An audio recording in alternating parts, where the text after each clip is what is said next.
রামিসার এই হত্যাকারীর সর্বোচ্চ শাস্তি ইনশাআল্লাহ আগামী 1 মাসের মধ্যে নিশ্চিত করবে এবং সেই সর্বোচ্চ শাস্তি হচ্ছে মৃত্যুদণ্ড।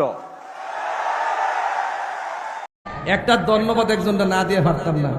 এই ধন্যবাদের মধ্যে আবার রাজনীতির গন্ধ খুঁজবেন না। আমাদের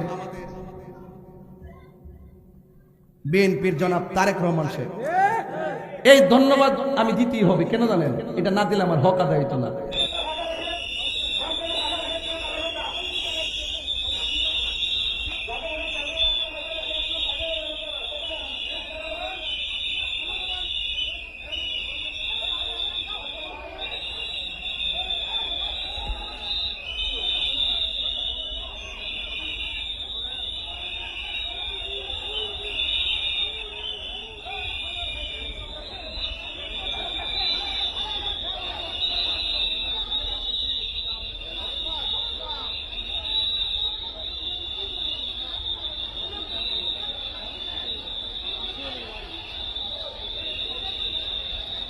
সকলের ওয়াইফ কেটে গেল, খুলির ওয়াইফ আর খুলি সহযোগী